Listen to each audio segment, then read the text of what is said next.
At Vanguard, we know that this is more than just a retirement plan. This is your cappuccino date in Italy, the beach house with the matching bicycles. It's your rental car down memory lane, and weekends reuniting with friends from over the years. This is the future you imagined, and we're here to help you build it. Because at Vanguard, you're more than just an investor. You're an owner. Discover the value of ownership at Vanguard.com. Fund shareholders own the funds that own Vanguard. Vanguard Marketing Corporation Distributor. Empire.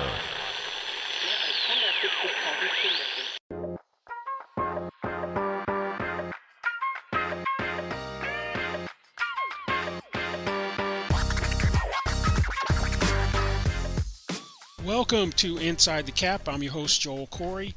You can find me on Twitter at CoreyJoel, that's CorryJoel, and also read my regular CBSSports.com column, Agent's Take on NFL salary cap and contract matters. This week, we're going to take a look at veteran players under contract who could be in different uniforms next season, either because they get released or traded. The new league year starts on March 16th at 4 p.m. Eastern Time, and all teams must be compliant with the salary cap by then. The salary cap is expected to be $208.2 million for the 2022 league year. So let's take a look at some of these players that could be elsewhere.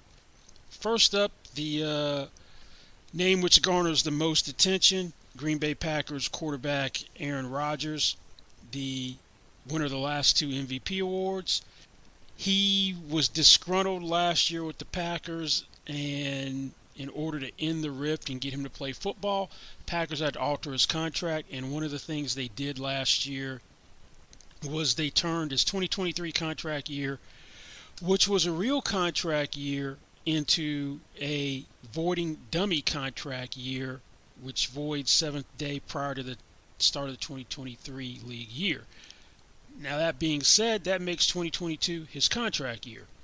And Aaron Rodgers, after being upset, the Packers being upset, I should say, in the divisional playoffs by the 49ers, said he was going to announce his decision on his football future in a fairly timely manner, and wanted to try to be sensitive to Davante Adams, who is a franchise tag candidate for the Packers, and the deadline to franchise players is this upcoming Tuesday at 4 p.m. Eastern Time. So Rodgers, if he's going to adhere to that time frame, doesn't have much time to figure out if he wants to continue playing football. I don't really think retirement's a real option. Force a trade, ask for a trade, or stay with the Packers. And given 2022 is a contract year, and the way the dummy year voids, you couldn't stick a franchise tag on him anyway, because it'd be after the designation deadline, so he'd be ineligible.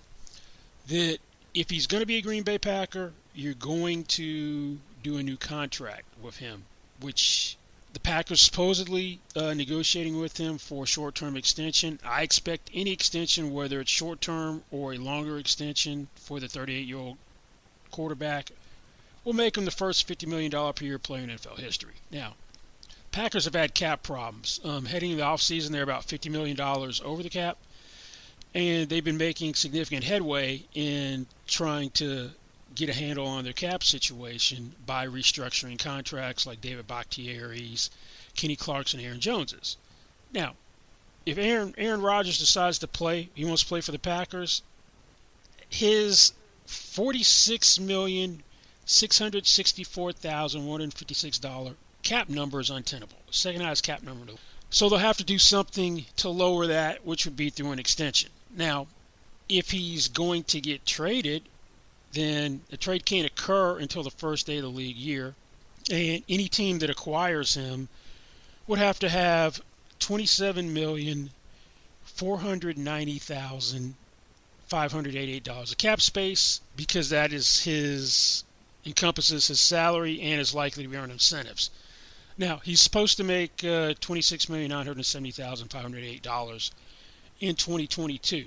So the teams that Aaron Rodgers has been most linked to, Denver. That's a team that was his supposed preferred destination when he was trying to get out of town last year. Then there are reports that the Steelers and the Titans are on his radar screen. There's one big problem with the Titans. Well, you got a quarterback in Ryan Tannehill that's got a fully guaranteed $29 million salary. And after restructuring the contract last year, when they converted $23 million into signing bonus, it doesn't really work there. Because first you'd have to find a taker for the $29 million. I don't know how that would be done. So I'm not really counting Tennessee as a realistic option for him. Now, if Aaron Rodgers is traded, then the Packers are going to have $26,847,138 in dead money. Salary cap charge for a player no longer on the roster, but they would save $19,817,018. So, hopefully we'll get some news on Aaron Rodgers either on Monday or Tuesday. But that's the first domino in terms of all these quarterbacks. And I'd presume the Packers would be looking for try to get at least 3 first-round picks out of him. He has won the last 2 MVPs, even though he is an older quarterback. Now, there's the never-ending Desean Watson. Last year, the Texans paid Watson $10.54 million to not play football. They're not going to pay him his $35 million to not play football and carry him on the roster like they did last year. The biggest holdup in his trade is that there needs to be some sort of, or more clarity with the sexual assault, sexual misconduct allegations. The team might trade for him, even if that's unresolved, as long as the criminal component is out of the way, potential criminal liability. Now, the Texans reportedly wanted 3 first-round picks and 2 second-round picks with the equivalent in return last year. If you acquired Desean Watson, and he has a no-trade clause so he can control where he goes, you're getting him for $136 million over 4 years. But you need $35 million of cap space this year to absorb his salary. And also, in Watson's case, his 22 base salary is fully guaranteed, the $35 million. But his 2023 base salary is guaranteed for injury. And also his $17 million 5th-day league year roster bonus is guaranteed for injury. That was at signing. Both of these things become fully guaranteed on the 5th day of the 2020 league year, this upcoming March 20th. So that'd be another $37 million fully guaranteed. Now, if he's suspended under the personal conduct policy, once there's some sort of resolution with his issues, the guarantees would void.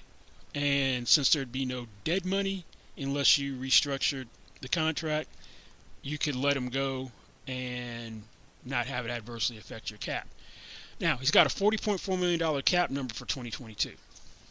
So, if and when Houston trades him, there'll be $16.2 million in dead money for Houston because of the signing bonus of $27 million from his 2020 contract extension, which at the time made him the second highest paid player in football behind Patrick Mahomes, and now is at $39 million per year. So they pick up $24.2 million in cap space for trade. Let's get to what I call Mr. Passive Aggressive, Russell Wilson. Supposedly, Russell Wilson and the Seahawks are in Pete Carroll in a good place in their relationship. The reason people speculate about a Russell Wilson trade is last year his agent kind of created a stir by saying that Russell isn't looking to be traded, but if so, it would be he wouldn't mind waiving his no-trade clause for the Bears, Cowboys, Saints, and Raiders. Now, the Seahawks said at the Combine they don't have any intention of trading him. But supposedly the Redskins made a very strong offer for him. Not the Redskins, the Washington Commanders. I still sometimes call the Chargers the San Diego Chargers, so forgive me for the faux pas there. But the Washington Commanders, who need a quarterback in the worst way, made a strong offer. I don't know what that is, but I'd imagine Seattle would want at least 3 first-round picks should they want to trade him, and Wilson is willing to waive his no-trade clause. There have been reports that the Broncos, Saints, and Giants are on a short list of Wilson's approved teams. Now, if Russell Wilson is going to be traded, the most logical time would be before the 5th day of the 2022 league year on March 20th. That's because he has a $5 million roster bonus due. And once that becomes a payment obligation, you can't get any cap relief for that, and that would become dead money in a trade. The way it stands right now, in addition to the $5 million fifth-day league year roster bonus, he's scheduled to make $24 million in total compensation in 2022. So he also has a $19 million base salary. He's got a $37 million cap number. So from his $65 million signing bonus in the extension he signed in 2019, there would be $26 million in dead money if you do the trade in the timely fashion before March 20th. So that'd be an $11 million cap savings. It wouldn't make much sense for Seattle to pay the $5 million then try to trade him, because then you're going to have dead money of $31 million and only save $6 million on the cap. So I don't really see that being a realistic option. But if there's going to be a Russell Wilson trade, it's going to come fairly quickly. Let's go to a quarterback who pretty much expects to be gone through a trade, and that's Jimmy Garoppolo. And I've always thought that Jimmy Garoppolo would be gone, and 2021 was going to be him auditioning to be a starting quarterback elsewhere, after the 49ers moved up to the third overall pick in last year's draft to select Trey Lance, who was firmly planted on the bench except in a case of injury, even though in training camp in the preseason they toyed with the idea of Trey Lance having some special packages, but that never really came to fruition once the season started. The complicating factor with Jimmy Garoppolo and trading him is he just had shoulder surgery, or is going to have shoulder surgery, which will keep him out until basically July. And it was an injury that happened and that's his throwing shoulder, that happened in the NFC Championship game against the Rams. He's got a $7.5 million base salary injury guarantee for 2022. He's got $24.2 million as the base salary, total cash of $25.6 million in 2022 for Garoppolo. His cap number is $26.95 million. So, assuming they can trade him, then they're going to be cap savings of $25.55 million for the 49ers with just $1.4 million in dead money. Pre-injury or necessity of surgery, I thought that the 49ers would be looking for something similar to what the Alex Smith compensation was when they traded him in 2013. They got two second-round picks from the Chiefs for him, or would be willing to settle for a day 2 pick, either a second-round pick or a third-round pick. Surgery kind of complicates matters, and now kind of puts back into play, maybe they just release him. If they released him, then they would be initially on the hook for the $7.5 million, because presumably they'd release him before he could pass a physical. And that would become a cap obligation along with the $1.4 million in dead money, so that'd be $8.9 million in dead money as opposed to $1.4 if they release with the before he could pass a physical, and then they would save $18.05 million on the cap. Now, the injury guarantee has an offset, which means he doesn't get to double dip. Garoppolo wouldn't get $7.5 million then every dollar he signed elsewhere.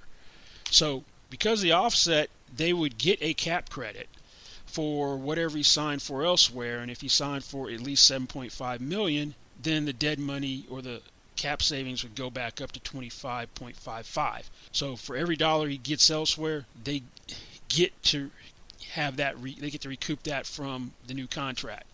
So I'll put it this way: let's say Garoppolo signed a 1-year deal for $20 million, just to put it into context. Jimmy Garoppolo would not be making $7.5 million plus 20. He would not be making $27.5 million because of the offset. Out of the $20 million he gets from whatever team that is, the new team, the $7.5 of that goes to the Niners because of the offset, so he makes $20 million total. But the Niners get to be made whole in that situation. Now, let's move on to another quarterback, in Carson Wentz. I never thought there'd be any shot that Carson Wentz would be a 1-year rental, because the Colts gave up a 2021 third-round pick and a conditional second-round pick, which became a first-round 2022 first-round pick based on Wentz's playing time in 2021. Most teams don't give up that type of draft capital when you have a quarterback under contract for multiple years and part ways with them after the first season. But Wentz played poorly down the stretch, particularly in the regular season finale against the Jaguars, who were in contention to get the first overall pick in the draft. They controlled their own playoff destiny and basically laid an egg. Can't lose to that team after making the playoffs last year with an aging Phillip Rivers. After the regular season, Colts general manager Chris Ballard was non-committal about Wentz's future. Also, Frank Wright, who was his biggest supporter because he had him in Philadelphia, was his offensive coordinator, also was non-committal. At the Combine, they left it up in the air. He's got $15 million of his 2022 base salary of 2022. He's got 15 of his 2022 base salary, which is $22 million, which is fully guaranteed already with no offset. The other $7 million becomes fully guaranteed on the third day of the league year. And he's got an injury-guaranteed $5 million roster bonus due on the third day. So if you were going to trade Carson Wentz, first, I don't think there's going to be a huge trade market. You basically have to give him away for a song and a dance. So I'm going to go over the release. I think it'd be more likely to release him. If you have to release him, you're stuck with the $15 million because there's no offset. So he's got a $28,294,119 cap number for this year. And that is also his cash for 2022. There is no dead money except the $15 million in a release because of the trade from Philadelphia. All the bonus proration was a Philadelphia expense. So you would save $13,294,119 on the cap if you release Carson Wentz. Now, if you can find a taker in a trade, then they would have, and you're paying the full, and you're getting someone to take the full compensation, which I think would be unlikely. Not only would they have the basically 28.3 this year, then he's under contract for 2 more years worth $53,411,765. So I would assume if it's going to be a trade that they're not going to save all basically his entire 22 cap number, and they're going to have to eat some portion of that. Maybe that would be up to the $15 million because that's what it would be if they released him. So the new team is only taking on the basically 13-3 for 2022. If it is a trade, Indianapolis isn't getting anything remotely close to what they gave up to get him. It'd be a lot less than that. I'd be surprised if you found a taker in a trade. Now we're going to talk about 2 more quarterbacks that I don't think are going anywhere. First one is Kirk Cousins. Even though Cousins has a fully guaranteed $35 million salary for this year, Kevin O'Connell, when he was introduced as the new head coach in his press conference, expressed that he was looking forward to working with Cousins and wanted to build around him at least for 2022. And there's some history between those two guys. He was Cousins' quarterback coach in 2017 with the Commanders. So I don't really see Cousins going anywhere, even though he's got the $35 million fully guaranteed and a cap number of $46,166,668. And because that cap hit is so high, and he's been franchised twice, you really can't stick a franchise tag on him in 2023 because it'd be $65 million to stick a franchise tag on him. So basically, he holds the driver's seat if they want to lower that cap number in Minnesota through an extension. And even if you went transition tag, you're talking 54-2. And Cousins hasn't been anyone who's done anything except maximize his financial gain. Then the other guy is Derek Carr of the Raiders. The new regime for the Raiders said they're not in a rebuilding mode, and they're reportedly prepared to discuss a contract extension with him. If signability becomes a major concern, then that could change, and maybe he could be someone who'd be traded. I would expect him, if he's looking for his market value, to be in the $40 million per year neighborhood. If you went year to year on a franchise tag, and then we're talking the non-exclusive version, basically it'd be like $32 million next year conservatively, then $38 the next year. It's a 20% raise. So you're basically talking $35 million as a floor on an extension. But I'm not expecting those two quarterbacks to be available. Hey, concert fans! See Dave Matthews Band live at PNC Bank Arts Center on June 29th, presented by Live Nation. An evening of incredible music you'll never forget. Tickets are on sale now. Buy yours today at livenation.com. This episode is brought to you by Verizon. Verizon is going ultra, so your business can too. With our best business unlimited plan ever. Hey Monica, 5G ultra wideband is now in many more cities with up to 10 times the speed at no extra cost. Hello, downloads in no time. With unlimited premium data and unlimited hotspot data, your team gets more done on the go. Right, Paolo? Oh yeah. You go, Paolo. 5G ultra wideband available in select areas with Business Unlimited Pro 2.0 smartphone plan. Speed comparison is median Verizon 4G LTE speeds. Download speeds may vary depending on network and coverage conditions and content optimization for 5G ultra wideband. Now, moving away from quarterbacks, let's go to the Dallas Cowboys and wide receiver Amari Cooper.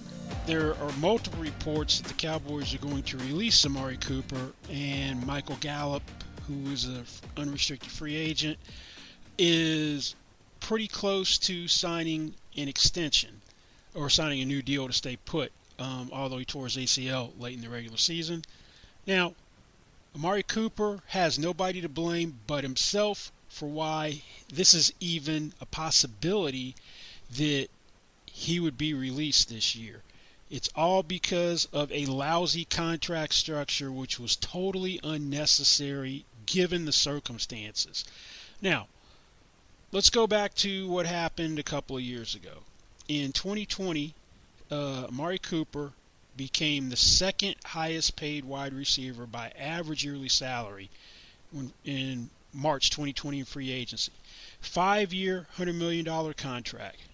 $40 million fully guaranteed at signing. $60 million overall guarantees. Now, for the life of me, I don't know why this deal wasn't structured in the same manner as DeMarcus Lawrence's, who was a franchise player for the second time by the Cowboys in 2019. Now, DeMarcus Lawrence signed for $105 million over 5 years, $21 million per year, but he had a $25 million signing bonus. Cooper, $10 million signing bonus. The third year of DeMarcus Lawrence's deal had guarantees. The whole amount was guaranteed for injury at signing, but the whole third year became fully guaranteed in March of the second year. Now, Marty Cooper is only vulnerable because we are in 2022, the third year of his deal. He's got his base salary of $20 million was guaranteed for injury at signing, but it becomes fully guaranteed on the 5th day of the 2022 league year. Now, to put this into more context, I've heard from various people in the past couple of years that the Washington Commanders were willing to make Amari Cooper the highest paid wide receiver in the NFL. At the time, that was Julio Jones at $22 million per year. So I believe that, from what I understood, it was like $23 million per year on a 5-year deal, but Cooper didn't want to go to Washington, be a part of the Commanders. So knowing you have that, this is like Agent 101. If you got a team willing to pay you more, even if your client doesn't want to go there, you can leverage that deal into an awesome player-friendly structure for your client.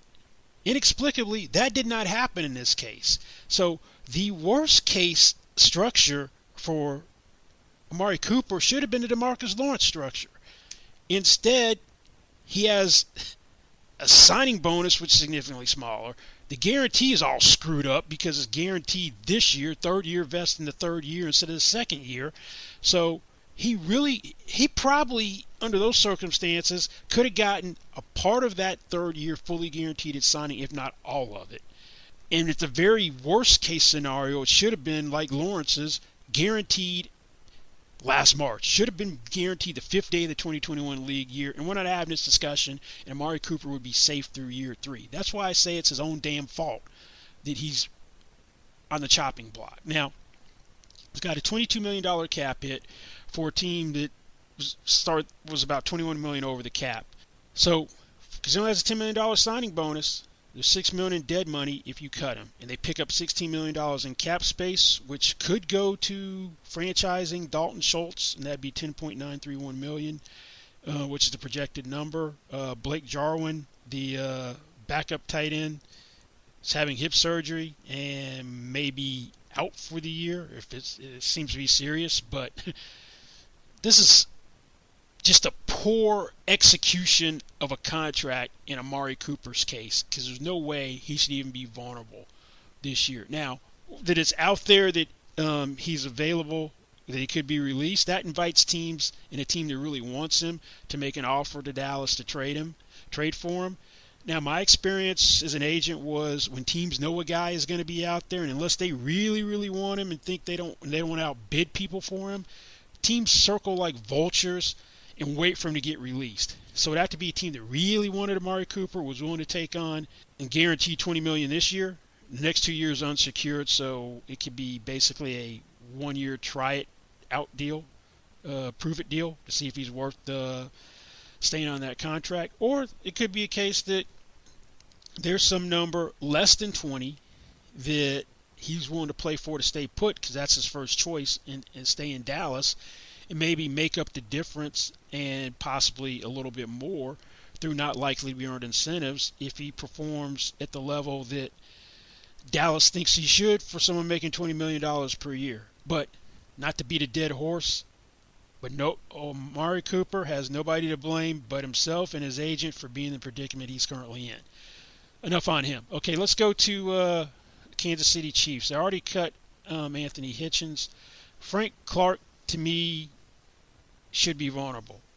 $26.3 million cap hit, $19.5 million in 2020 salary, $13.6 million dead money is what the Chiefs would have, and they'd save $12.7 million. The reason why I say that is they got him in shortly before 2019 draft when he was franchised by the Seahawks, gave up a 2019 first-round pick and a 2020 second-round pick, signed him to a 5-year, $104 million contract with $62.305 million in guarantees. He hadn't been the pass rushing force that they expected for that contract. Regular season, since he's been in Kansas City, the 3 years, 18.5 sacks. You know who had 18.5 sacks this year? Bears edge rusher Robert Quinn. A guy I really didn't think might be on the trading block, but from reports I've seen of Houston, that'd be Laramie Tunsil. Tunsil had left thumb surgery last year, 5 games into the 2021 season. Never came back. Never made it back on the field after that. Titus Howard, who can play multiple line positions, eventually made his way to left tackle and played well, filled in capably in Tunsil's absence. That's where the speculation that Tunsil could be available for the right price has come up. And that'd be more in the 2022 first-round pick. He's entering the second year of a 3-year contract extension that he signed in 2020, which made him the highest-paid offensive lineman, averaging $22 million per year. His 2022 cap number is $26,153,336, thanks to a contract restructure last year. His 2022 compensation is $17.85 million. The dead money would be $16,606,667 for a cap savings of $9,546,666. So I'll keep an eye on that one. Let's go to Vikings edge rusher Danielle Hunter. Danielle Hunter, when healthy, one of the best pass rushers in the NFL. Past 2 seasons, hadn't been on the field all that much. In 2020, missed the whole season of herniated disc in his neck, and then only played 7 games last year because of a torn pec muscle.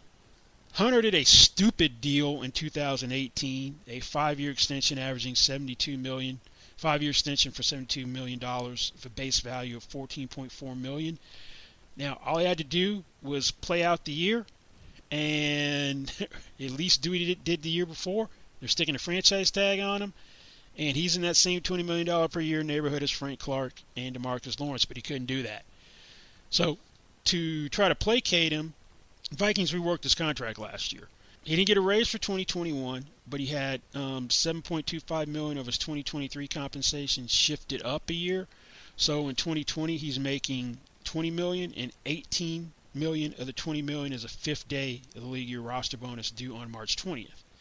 Now, I don't really consider him to be someone you cut because this guy is a legit pass rusher, and he's still in his 20s. That you wouldn't just let go. You trade him if you're going to do anything where he's not on the roster. But they probably have to do something with that cap number. His cap number for 2022 is $25,838,750.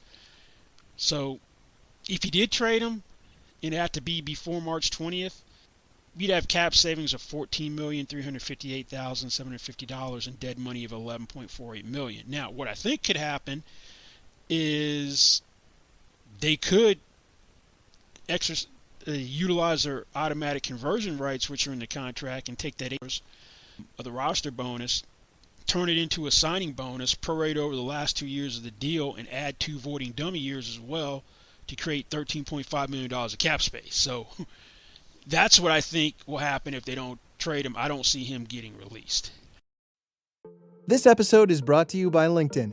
With LinkedIn becoming #1 in B2B display advertising in the US, you've got a great advantage. With their tools, you can stand out against your competitors while nurturing customer relationships and growing your brand. So scale your marketing and grow your business with LinkedIn advertising. As a thank you to their customers for helping them grow 3 times faster than the competition, LinkedIn is offering a $100 credit on your next campaign. Just go to linkedin.com/marketing. This episode is brought to you by Seventh Generation. New York, did you know that climate pollution costs the state $27.5 billion every year? That isn't some national number, but a direct impact on your well-being. Climate pollution impacts all of us, our health, our communities, and our livelihoods. But it's not too late to change course. As you hear this, a $15 billion investment sits on the table of Albany's legislators. This is an opportunity to transition New York into a regenerative economy and invest in you, in us. It's vital help for communities hit hardest, with improvements in infrastructure and a more stable grid. It's a commitment to a future-fit labor force with job retraining and greater benefits. And it's money back in your pockets through lower energy costs and direct support for low to moderate income households. Tell Albany today. Invest in New York. Invest in us for future generations. To find out more, visit seventhgeneration.com/climate. For the Packers, everything is fluid because part of it depends on Aaron Rodgers. Chin would lower his cap hit. Trading him, they pick up close to $20 million in cap space. They're probably going to franchise Devontae Adams regardless of Rodgers, and if they can get a long-term deal done before the 16th, the 2022 cap number would probably be half of his $20.12 million franchise tag. But there are going to be some cuts in Green Bay. One of the Smith brothers is probably going to be gone, and the most logical one would be Zadarius Smith because he missed almost all the regular season because of back surgery. Played in the season opener, had back surgery, came back in the playoffs. He's got a cap number this year of $27,661,250. Supposed to make $15.75 million. They pick up $15,281,250 in cap space if he's released, and the dead money would be $12.38 million. So I look for him most likely to be gone. Another guy, going back to wide receivers, is Jarvis Landry. 2021, 52 receptions, 570 yards, and 2 receiving touchdowns in 12 games. And he wasn't really healthy in 2021. Among the injuries he had was a sprained MCL in his left knee and a partially torn quad. He said that he wants to stick around in Cleveland, but he's also confident if he's not, he can be a key contributor elsewhere. on a Super Bowl contributor, and that's probably after seeing his buddy Odell Beckham Jr. resurrect his career once he was released from Cleveland and went to the Rams. Landry has a $16,379,412 cap number. He's making $15,100 this year. The cap savings would be $14,879,412. So the dead money would only be $1.5 million. Something probably has to give there.